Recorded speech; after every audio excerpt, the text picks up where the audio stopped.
Magandang araw! Ako si Jolly Jean at tara, alamin natin ang pamilya ni Dr. Jose Rizal. Kilalanin natin ang paternal grandparents o tinatawag na magulang ng ama ni Rizal. Si Juan Mercado, isa sa pinakamayaman at kagalang-galang na lalaki sa Binyan. Siya ang may-ari ng malalawak na lupain at negosyante.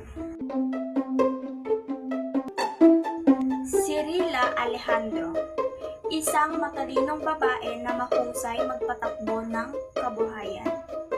Galing sa pamilyang iginagalang sa Binyan.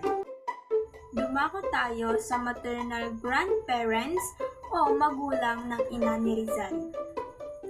Lorenzo Alberto Alonso, o maraming tala ang nagsasabing mahusay siyang edukado at mahusay na administrasyon. Brigada de Quintos, galing sa pamilyang may tradisyon ng kaalaman, kultura, at relihiyon. Magulang ni Rizal. Ang kanyang ama ay si Francisco Mercado Rizal, isang masipag na magsasaka at tenant farmer sa Calamba, Laguna. Ang kanyang ina naman ay si Teodora Alonso Realonda, edukado at mahusay sa pagbabasa, pagsusulat at pagbilang. Naging unang guro ni Rizal. Siya ang naghubog sa pagiging mabait, matalino at makadiyos ni Jose.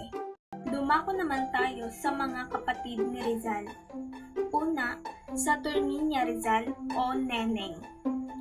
Tumutulong sa pagpapaaral ni Rizal sa Maynila at Europe. Siya din ang naging pangalawang ina ni Rizal. Ang sumunod ay si Pasiano Rizal, kaisa-isang kuya ni Rizal. Siya ang mentor, advisor at protector ni Rizal. Ang pangatlo naman ay si Narcisa Rizal, magaling sa negosyo at pamamahala. Ang pang-apat ay si Olympia Rizal. Siya ang nagpakilala kay Rizal kay Segunda Katigbak, ang unang pag-ibig ni Rizal. Ang sumunod ay si Ducia Rizal, tahimik at malumanay. Naging biktima ng diskriminasyon dahil sa pagiging kamag-anak ng isang ilustrado. Ang pang-anim ay si Maria Rizal. Malapit kay Rizal at madalas niyang sinusulatan. Ang pito ay si Jose Rizal. Siya ang pambansang bayani ng Pilipinas. Ang walo ay si Concepcion Rizal, namatay sa edad na 3. Ang pang-siyam ay si Josefa Rizal. Siya ay may epileptiko, isa sa mga babaeng sumuporta sa revolusyon.